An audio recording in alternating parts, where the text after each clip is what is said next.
Grace and Rocky, you have my heart. Project Hail Mary is absolutely the film of the year. I normally get annoyed when people say that, especially as we're still sitting in March and we have films such as The Odyssey, Brand New Day, Doomsday, Dune 3. There are loads of films coming out this year. So you might think, how can you possibly look ahead and say this film is going to beat all of those? Well, it's actually quite simple. It depends on what you like. And that may sound very obvious, but if you're a cinemaphile, as I'd say, if you're someone that absolutely loves film, loves cinema, loves the emotional journey that you can go on, and this is not to downplay anybody that just goes to the cinema for superhero films and things along those lines, but the thing about the Dune, the Odysseys, and things like that, they are all the classic hero tale. Now, the thing about Project Hail Mary, it is absolutely not that. I absolutely love Ryland Gracie in this. He's just brilliant. Like, honestly, his character, Ryan Gosling, just bats this out of the park entirely. He is so endearing. You love him. He's comedic. He's so funny.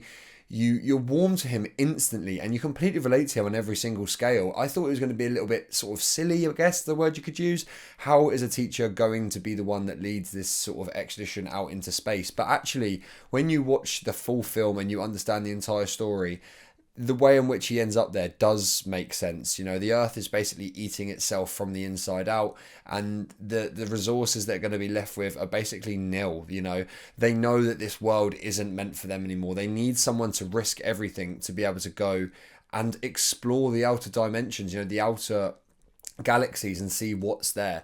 I ultimately thought the storytelling in this was my favourite part about it, where the way they kept jumping back and explaining how he got there, what he did on Earth, with the kids, meeting people, how he ended up getting forced to go on this. From the beginning, he doesn't remember why he's there. And at first, you kind of put that down to he was in a coma, he's been traveling for a while, he's just disorientated.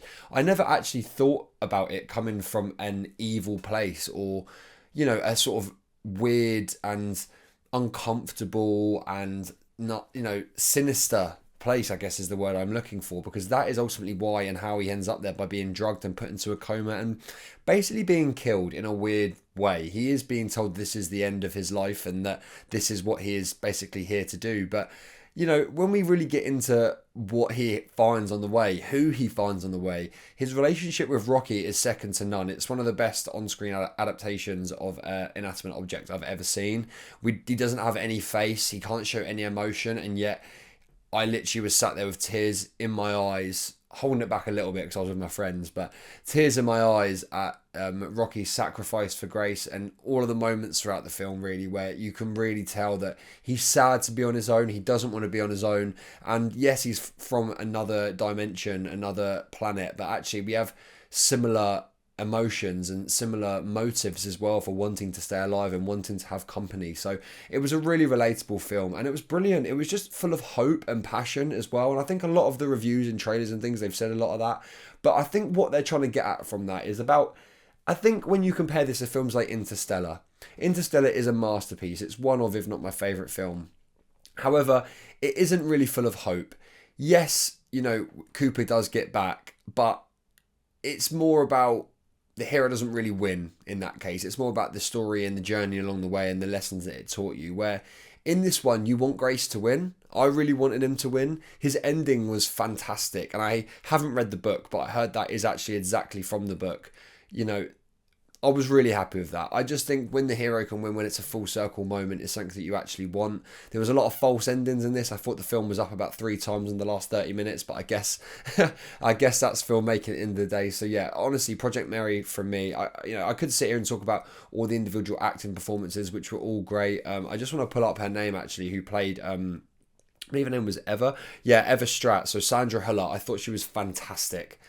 Absolutely fantastic. She was so good, like really, really good. I feel like that scene with her singing, wow, it just transformed the film for me. This film made me feel every emotion. That's one of the biggest sort of like plaudits I can really give this film, is that I felt everything from happiness to sadness, from laughter to fear. Like, it was all there, and I think that's a film's job ultimately in the day, is to make you feel things, and this made me feel everything. So yeah, Project Mary for me is an absolute 10 out of 10. It's a must see. It's the film of the year. It has everything in it. This review hasn't necessarily been a deep dive into every single detail about the film. It's more about being positive, smiling about some good filmmaking, having a little chat with you guys. So if you enjoy that, please do stick around, like, comment, subscribe. subscribe. Let me know what you guys think of this film as well. I might be able to do a few more deep dives in the future when I've got a little bit more time on my hands. But for now, I'm just here to talk about some films that I enjoy. So yeah, thanks for watching, guys, and I'll see you next time. Peace.